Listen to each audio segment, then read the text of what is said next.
Vote বিচাৰি আহিলে মানে ইমান দূৰৰ পৰা হাতখন মেলি নমস্কাৰ বাইদেউ, এইবাৰ ভোটটো আৰু আমাকে দিব। এতিয়া চৰকাৰ সেইখন চৰকাৰ মানুহ বিধায়ক চিধায়ক আন নালাগে, ৱাৰ্ড মেম্বাৰে সৈতে এতিয়ালৈকে আমাৰ ইয়াত উপস্থিত হোৱা নাই। কালি ৰাতি 9:30 বজাতে পানী সোমাইছে ঘৰত। 9:30 বজাত এনেকুৱা ধৰণে পানী সোমাইছে ঘৰত, তাৰমানে মানুহখিনি কোনোমতে প্ৰাণ বচাবলৈ বুলি মানুহখিনি ওলাই আহিছোঁ। বাকী বস্তু বাহনি একো আমি আন নালাগে, ৰাতি ভাত সাঁজ খাবলৈও আমি সময় নাপালোঁ, এনেকুৱা ধৰণে পানী আহিছে। গতিকেলৈ কালি ৰাতিয়ে মানুহখিনি ঘৰৰ পৰা ওলাই অহা মানুহবিলাকে এতিয়ালৈকে চৰকাৰৰ ফালৰ পৰা কোনো মানুহ এজন অহা নাই, আৰু কোনো চৰকাৰৰ ফালৰ পৰা পানী বটল এটাৰো আমি যোগান পোৱা নাই।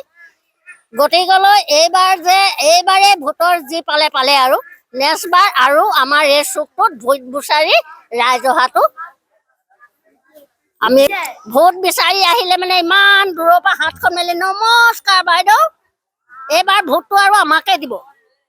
এতিয়া চৰকাৰ সেইখন চৰকাৰ মানুহ বিধায়ক চিধায়ক আন নালাগে, ৱাৰ্ড মেম্বাৰে সৈতে এতিয়ালৈকে আমাৰ ইয়াত উপস্থিত হোৱা নাই।